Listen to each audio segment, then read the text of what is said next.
सन्नाटे को चीरती हुई सनसनी सन्न कर देती है इंसान को।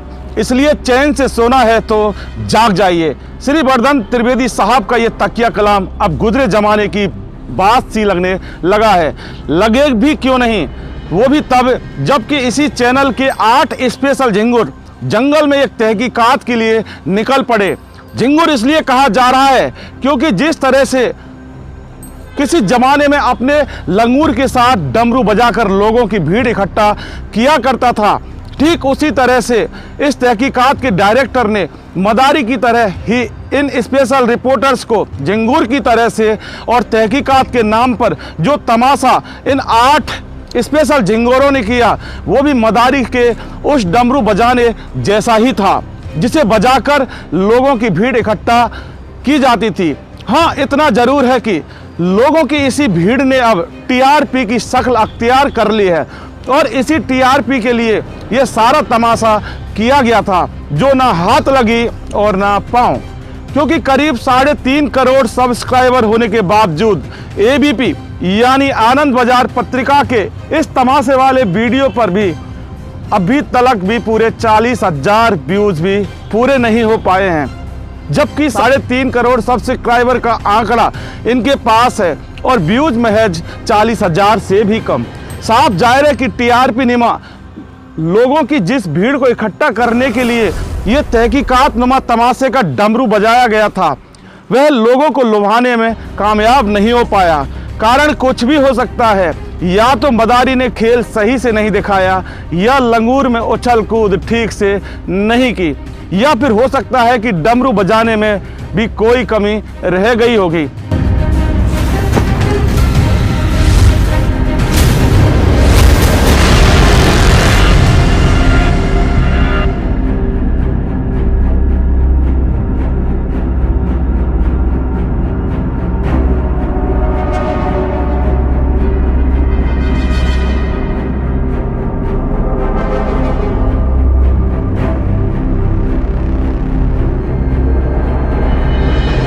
मर्डर केस की वही कहानी दोहराने जा रहे हैं जिसे आप सुन चुके, जिसे आप पढ़ चुके हैं, जो कहानी आपको पुलिस बता रही है।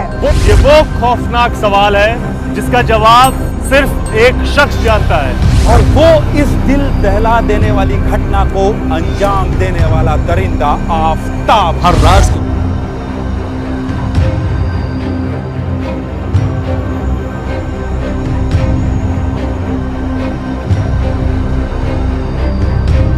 खैर, तमाशा छोड़ते हैं और वापस आते हैं इस स्पेशल इन्वेस्टिगेशन पर आते हैं। कहने को तो भले ही तहकीकात के लिए ये 8 स्पेशल झिंगुर निकले थे, लेकिन इनके साथ पूरा लवाजमा भी रहा होगा जो कि पूरे लब्बो लुआब के साथ सद्दा के हत्यारे आफताब के गुनाह के सबूत जुटाने के लिए मेहरौली के उसी जंगल में घुस पड़े जहां एक हत्यारे ने अपने गुनाह को छिपाने के लिए उसके तमाम सबूतों को खत्म करने की कोशिश की।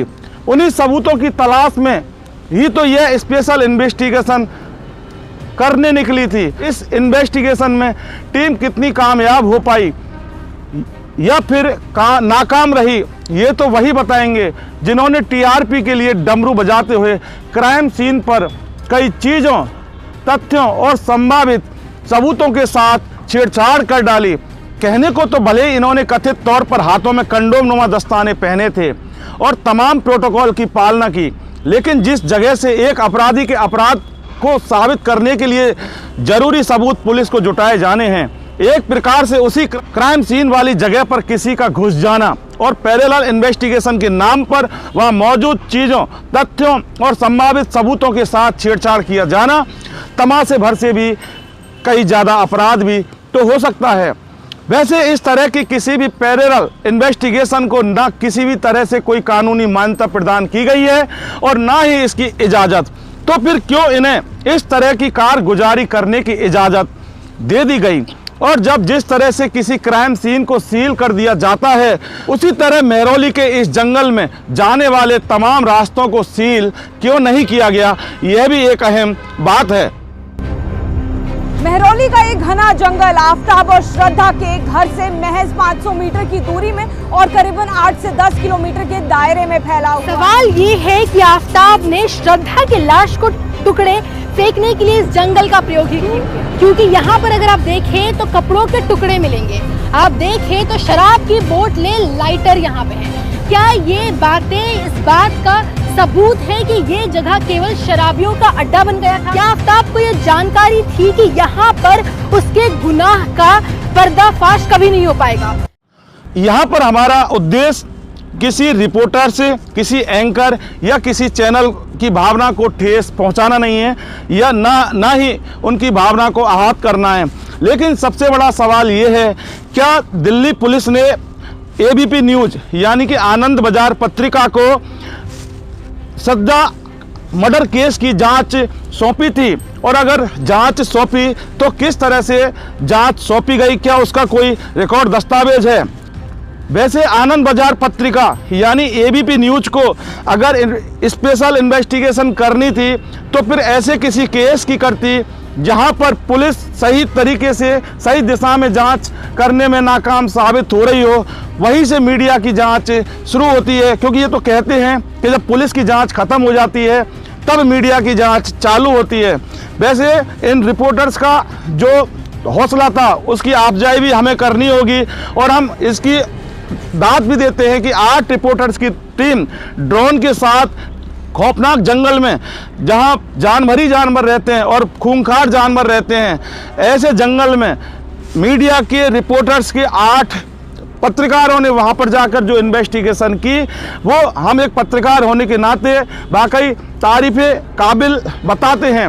लेकिन स्पेशल इन्वेस्टिगेशन के नाम पर एबीपी न्यूज़ के रिपोर्टर्स ने जिस तरह की वहाँ पर हरकतें की, वो कहीं ना कहीं होके मीडिया जगत पर एक बहुत बड़ा सवालिया निशान लगा देती हैं। हमें एबीपी न्यूज़ के रिपोर्टर्स की टीम की भावना को आहत नहीं करना है और श्रद्धा मर्डर केस में जो पुलिस जांच कर रही है और आज तक के उस जांच के दौरान क्या पुलिस को ठोस सबूत पहुँचे हैं और पुलिस किस तरह से उन सबूतों को कोर्ट के अंदर पेश करेगी और फिर सबूतों के आधार पर उसकी सज़ा कोर्ट भी मुकर्रर ही करेगी। तो फिलहाल मैं फिर एक बार फिर इस बात को दोहराना चाहता हूं कि एबीपी न्यूज़ के रिपोर्टर्स की भावनाओं को आहत करना मेरा कतई मकसद नहीं है। मेरा सिर्फ यहां पर एक पत्रकार होने के नाते यही कहना है कि जो रिपोर्टर्स की टीम ने जंगल में जाकर, मेहरौली के जंगल में जाकर जो किया, वो कहीं ना कहीं होके पत्रकारिता का कार्य नहीं है।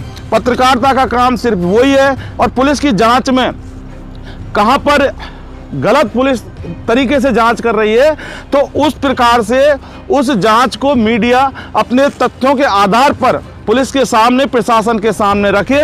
ये सिर्फ एक मीडिया का काम होता है।